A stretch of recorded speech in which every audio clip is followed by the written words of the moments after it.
What's going on, YouTube? It's your boy Cam ATL. Shout out to the DFS squad. Shout out to everybody who's watching this video right now. Drop a like down below because I already know you're gonna love it. Subscribe to the channel if you haven't already, and if you aren't, what are you thinking? The DFS squad is taking over. Now, I've got a few things I want to touch on before I get into the fire high five that I have created. I'm doing this video earlier than I normally do because I'm just so hype about it. And I took a few days off of videos, so now I'm back and I'm better and I'm hype. I've got so much energy in my body just ready to just get into it. All right? First thing I want to talk about, finally broke out of my slump, absolutely destroying the afternoon slate. I'm going to end up having two lineups that go over 160. 160 on this Sunday slate. So I absolutely had an amazing day. Finally, a few days I went through a major slump, and I'm not talking, you guys know I keep it real with you. I'm not going to sit here and bullshit you. All right? I had a few days where I literally scored the lowest I've scored in a long time. I'm talking back to back. So when something like that happens, obviously it gets somebody like me. You guys know me. I hate losing. The number one thing in life that I hate doing, I hate losing. I hate it. It's the worst feeling, especially doing what I do and trying to give you guys the best advice I possibly can and hooking up my squad with the fire. I hate not being able to come through and help you guys profit a shit ton of money like I usually do. I pride myself on being the most consistent Draftkings lineup provider in the entire universe and on Mars. If there's life on Mars, okay, and they get lineups from me, they're also fucking dominating up there in Mars as well, okay? Anywhere they are, all right? The aliens who play DFS and watch my videos, they profit on a regular basis. But going 2 days in a row where I had the lowest scores of my lifetime back to back, it absolutely sucked, man. So I needed a few days off just to relax. Plus, I've been getting the most ridiculous migraines because I'm constantly on my cell phone, looking at my cell phone screen, constantly looking at my laptop screen, and it's starting to give me fucking migraine headaches almost every single day. So I got to get some special glasses and shit. I'm going to look like a little nerd. But it is what it is. I got to do what I got to do to make sure I give you guys the heat, you know? Second thing I want to talk about is the DFS Squad NFL Fantasy League. The time is nearing close. I want to start getting everything set up as soon as possible. All right. Now, I talked to DFS Jerusalem, and he has agreed to join a league with me. All right. On top of that, I've got Von Harris. I haven't talked to him, but he's always down. I'll hit him up. I'll text him, whatever. He will most likely be down as well. So not only are we going to have two, because there's a lot of people, man. The hype for this fantasy league is ridiculous. All right, I get asked every day about this fantasy league, so I'm ready to really get into it. All right, now I'm going to have two 12-team PPR, because PPR is the only way to play. I don't play that standard bullshit. Okay, two 12-team PPR NFL fantasy leagues. It'll be all squad members going for the top prize. Now, because so many people want in and we only want the most serious people who are really going to compete, because I've played NFL fantasy. I've been in 7 NFL fantasy leagues, okay? I've gotten to the playoffs in 5 of them, okay? So 2 were bad years. Not bad years, but I was just out of the playoffs and I had stuff going on, so whatever. But I am a master, all right? I've been to the playoffs 5 times and all 5 times I won. All right, so I've got 5 championship rings just like ready to add a 6th. All right, and I'm sorry, I appreciate everybody for watching me, but I'm gonna have to get my 7th, 8th, and 9th in these 3 fantasy leagues that we're gonna have. So, anyways, 2 12-team PPR fantasy leagues. All right, so I will be in both of the 12-team and the 10-team league that I will have with Jerusalem and Vaughn. Okay, now. So the 2 12-team PPR leagues will be me and 11 other followers, viewers, whatever. And then the other one will be me and 11 other viewers because everybody just wants to beat me. All right? That's what I'm noticing. People want to fuck me up so they can screenshot it and send it out. But guess what? It's not going to happen. All right? Now, the third one The one with me, Von Harris, and DFS Jerusalem, the DFS Superstar League. All right? It's gonna be a 10-team league, PPR. All right? So there's gonna be 7 of our viewers and stuff that are gonna be able to get involved in that league. All right? I'm super hype about all this. I'm super excited to get it going. We are gonna have some type of drawing situation because we wanna weed out the people who aren't serious. So I'll find all that stuff out and I will let you guys know as I find it out. But I will start unleashing more and more information in my videos throughout the week this week. All right? So let's get straight into the high five. I'm hyped. Finally broke out of my little couple game slump that I was in and had a huge day today, Sunday. Now, this is obviously for Monday though, guys. The high five for Monday, we got a nice little 7-game slate. It's a little middle of the pack slate, 7 games. I normally love these slates because they're not too small, not too big. They're just right. All right? Now, at my first pitcher position, somebody that I really, really love is Sean Manaea. Sean Manaea is my go-to guy in this slate right here. He's going against Toronto, who strikes out a lot. And Manaea has some amazing strikeout stuff. Now, he doesn't consistently get 10-plus strikeouts, but he can definitely rack up the strikeouts. The last couple games, he's gotten over 30 Draftkings points in both games. Another good thing is Oakland is a very pitcher-friendly park. All right, so I definitely expect Sean Manaea to keep up this little hot streak he's going on as of right now. And Manaea is just a very solid pitcher, man. I've seen him pitch multiple times. That pitch he does, he strikes out so many guys with the same pitch.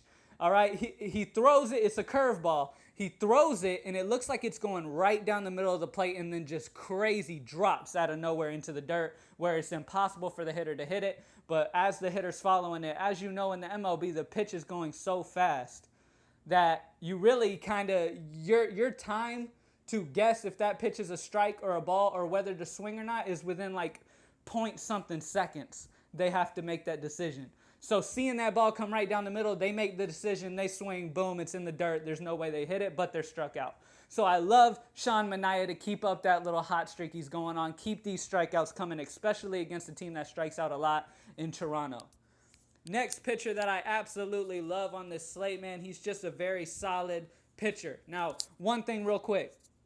Carlos Martinez is in a solid position because Cincinnati doesn't have many power lefties that you really got to worry about. Of course, you got Joey Votto.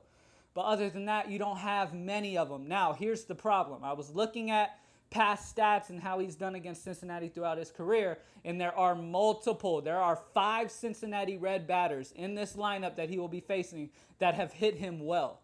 So I think this is a trap here, all right? With it being in Cincinnati, which is a hitter-friendly ballpark, and 5 of the guys that are going to be in the lineup have solid histories against him, I think that's a trap, and there's no way I'm paying 12-5 for him in any lineup I do. I absolutely love Gio Gonzalez. You know, I go to this guy a lot. Because he's just fairly consistent. He's one of those guys that you love as an SP2 because you feel confident he's going to get you the 15 to 20 plus. All right, he's going to get you that good amount. He's not going to bust out on you. Most of the time, he's not going to bust out on you. I can't promise anything. It is DFS. But with him going against this Dodgers team, he's a lefty, all right, which takes out Bellinger, all right? It takes out Bellinger out of having to worry about Bellinger, all right? It takes out a few of their lefty batters, Seager, a few of their lefty batters that you got to worry about home runs from, and the rest is just going to be a piece of cake for him, all right? On top of that, against this lineup, they have seen him at 81 at-bats. Gio has only allowed 14 hits, 0 home runs, and they are averaging a 173 batting average versus Gio. He has been very, very solid, man, and I expect this Washington offense to do very good against Ryu, or however you say his name, the pitcher for the Dodgers. I expect Trey Turner to have a big game. I love Ryan Zimmerman to have a big game. All right, I absolutely love a lot of these Washington batters, so I think Washington's going to give him some run support. And it's in the pitcher-friendly Dodgers Park. I absolutely love Gio to get the win here and match him up with Manaea. I absolutely love the potential here with these two guys. I feel very safe, and they also have good upside. All right? Now, to get to the batters, let's start at third base. My boy Chris Bryant.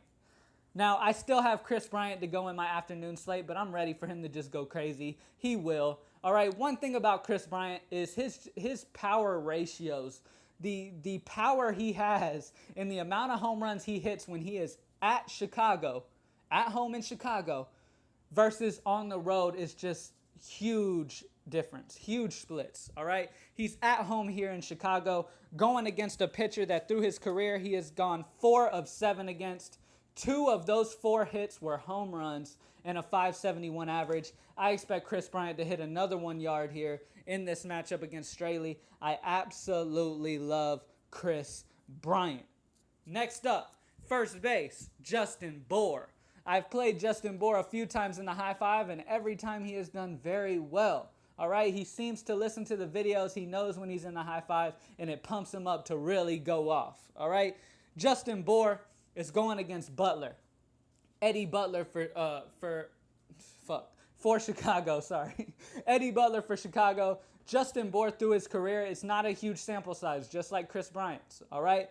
But with these type of numbers, I like the potential here. And it's a lefty on righty matchup. Out of the 4 times he's seen him, he's gotten 3 hits, one of which was a home run and a 750 batting average. I love Justin Bour here in this matchup. Tremendous power, has been hitting the ball amazing, as you can see with that price tag they have him on Draftkings. Damn, I really wish it was like 500 less. But I'll take it at 5,000. I absolutely love Justin Bour here. I think he has a tremendous game here on the road in Chicago going against Eddie Butler, who I love a stack against. I love Yelich, and I love this guy right here that I'm about to mention right now, D. Gordon.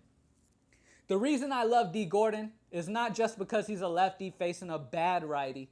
All right, that's another thing, guys. Eddie Butler is one of the worst pitchers on this slate. He's definitely one you want to pick on, especially with the lefty bats of Miami. I absolutely love the lefty bats. D. Gordon, Yelich, Justin Bour. I love these guys. All right? Now, the reason I love D. Gordon is because not only has he been absolutely hot right now, he's got his leadoff position. He's been absolutely hot leading off for Miami lately. All right? With me expecting Miami to do so well, those batters behind him to knock him in. On top of that, if he gets on base, Eddie Butler is one of the worst in the league at keeping runners on base. D. Gordon is one of the best bag stealers in the game. D. Gordon is lightning fast. If he decides to steal, he will steal. There's no stopping him. All right? With the potential of D. Gordon continuing this hitting streak he's going on, he's been hitting tremendous. With him getting on bag multiple times, I see here, I expect him to steal 1 base or even 2 in this game against Eddie Butler, who he already has a stolen base. Yeah, god damn, I'm fucking stumbling. He's already got a stolen base against, okay? And I absolutely love D. Gordon. You know, in DFS, you want to play guys who have ways of scoring in multiple categories, and D. Gordon is that guy for me. He is one of my favorite plays on this slate, being a lefty versus the bad righty and his potential with stealing bases. I absolutely love it. And that's it, guys. Sean Manaea, Gio Gonzalez, Justin Bour, D. Gordon, and Chris Bryant. What a fire high 5. And not only is it fire, but it leaves you with $4,100 left for the rest of your guys. That means you have amazing potential here. One thing I want to mention, I absolutely love the lefties of Philly. All right, I love Philly bats going against Bartolo Colon. He's been getting absolutely hammered this year. All right, I absolutely love the Philly bats going against Colon here, guys. All right, I love Herrera, who has moved up to batting second in the order. I absolutely love him batting there. Ever since they moved him up to second in the order, okay, recently, he has absolutely been crushing the ball. He went crazy. He went crazy today, Sunday, all right? He went crazy the day before, all right? And I expect that to stay up. I love Audribal, however you say his name, Herrera. I absolutely love him batting second, guys. I love him. I also love Saunders, all right? He bats a little further down in the lineup, but I love him too. He's a lefty too. Absolutely love it, guys. So definitely stack some Phillies up. I love them. I love Trey Turner for Washington. I absolutely love his potential. Absolutely. Matter of fact, I'm pretty fucking sure I'll have him right here at the shortstop position. I love Trey Turner, guys. Absolutely love him. And that's it, guys. We're going to absolutely kill it, man. If you guys want to join the squad, go to greenlightdfs.com. As soon as I'm done with this video, I'm going to update my blog, put my favorite plays that I haven't technically talked about in this video in the blog, so you guys can go check that out. I'll be working on that as soon as this video ends and this video is posted. Like the video down below. Let's get over 100 likes if you're hype about this NFL Fantasy League for the squad, man. I'm super hype about it. I'm super happy I was able to get a few monster DFS guys in one of the leagues with me with DFS Jerusalem and Von Harris. I think that's going to be super sick. I'm super excited about it. But yeah, man, so now let's get into the batter's box, guys. Every batter that I mentioned here has done great against the pitcher they are facing. All right, you want to work these guys in your lineups where you can. All right, some of these guys are very cheap, going to be very easy to add in and be able to add some big bats around them. All right, so here we go. Zach Cozart, who had an amazing day with 2 home runs today. Adam Duvall, love Adam Duvall. He's got a small sample size against Carlos, but he's gone 3 of 5 for a home run and a .600 batting average. Scooter Gennett, Jose Peraza, Cameron Rupp. You got Chris Bryant, Jason Hayward, Anthony Rizzo, Addison Russell, Justin Bohr, D. Gordon, the high five guy. His BVP is 4 hits out of the 9 at bats for a .444. So with him even hitting this guy so well, he's going to have a great game here. I absolutely love him. JT Realmuto has crushed Eddie Butler, man. 5 of 5 for a home run and a perfect batting average, man. 5 of 5? Realmuto is going to be a good little catcher to play here on Miami if you want a little Miami stack, like I said. Giancarlo Stanton, Jose Altuve, Aoki for Houston has done good against Ian Kennedy. 6 of 13 for a .462 batting average. I love him because he's a lefty versus Kennedy, the righty.